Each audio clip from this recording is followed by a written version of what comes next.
முதல் வாசகம். ஏசாயா ஆகமம் அதிகாரம் 50 திருவசனங்கள் 4 முதல் 9 வரை.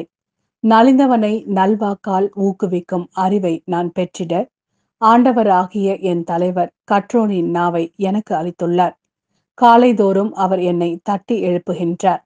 கற்போர் கேட்பது போல் நானும் செவி கொடுக்க செய்கின்றார். ஆண்டவராகிய என் தலைவர் என் செவியை திறந்துள்ளார். நான் கிளந்தெழவில்லை, விலகி செல்லவும் இல்லை. அடிப்போருக்கு என் முதுகையும் தாடியை பிடுங்குவோருக்கு என் தாடையையும் ஒப்புவித்தேன். நிந்தனை செய்வோருக்கும் காரி உமிழ்வோருக்கும் என் முகத்தை மறைக்கவில்லை. ஆண்டவராகிய என் தலைவர் துணை நிற்கின்றார். நான் அவமானம் அடையேன். என் முகத்தை கட்பாறை ஆக்கிக் கொண்டேன். இழிநிலையை நான் அடைவதில்லை என்றறிவேன். நான் குற்றமற்றவன் என எனக்கு தீர்ப்பு வழங்குபவர் அருகில் உள்ளார். என்னோடு வழக்காடுபவன் எவன்? நாம் இருவரும் எதிரெதிரே நிற்போம். என் மீது குற்றம் சாட்டுபவன் எவன்? அவன் என்னை நெருங்கட்டும். இதோ ஆண்டவராகிய என் தலைவர் எனக்கு துணை நிற்கின்றார். நான் குற்றவாளி என தீர்ப்பிட யாரால் இயலும்? அவர்கள் அனைவரும் துணியைப் போல் இற்று போவார்கள். புழுக்கள் அவர்களை அரித்துவிடும். இது ஆண்டவரின் அருள்வாக்கு. இறைவா, உமக்கு நன்றி. இரண்டாம் வாசகம். யாக்கோபு எழுதிய திருமுகம் அதிகாரம் 2 திருவசனங்கள் 14 முதல் 18 வரை. என் சகோதர சகோதரிகளே, தம்மிடம் நம்பிக்கை உண்டு என சொல்லும் ஒருவர் அதை செயல்களிலே காட்டாவிட்டால் அதனால் பயன் என்ன? அந்த நம்பிக்கை அவரை மீட்க முடியுமா?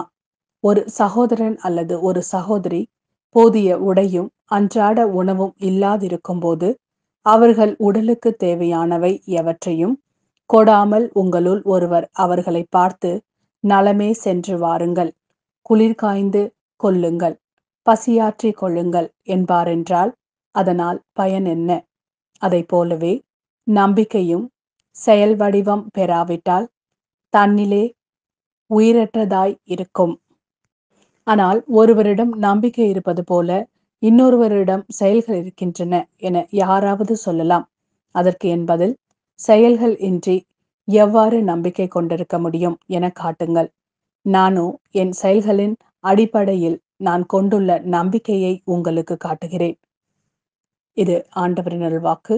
இறைவா, உமக்கு நன்றி. மார்க் எழுதிய நற்செய்தி அதிகாரம் 8 திருவசனங்கள் 27 முதல் 35 வரை. இயேசு தம் சீடருடன் பிலிப்பு செசரியாவை சார்ந்த ஊருக்கு புறப்பட்டு சென்றார். வழியில் அவர் தம் சீடரை நோக்கி, நான் யார் என மக்கள் சொல்கிறார்கள் என்று கேட்டார். அதற்கு அவர்கள் அவரிடம், சிலர் திருமுழுக்கு யோவான் எனவும், வேறு சிலர் எலியா எனவும், மற்றும் சிலர் இறைவாக்கினருள் ஒருவர் எனவும் சொல்கின்றனர் என்றார்கள்.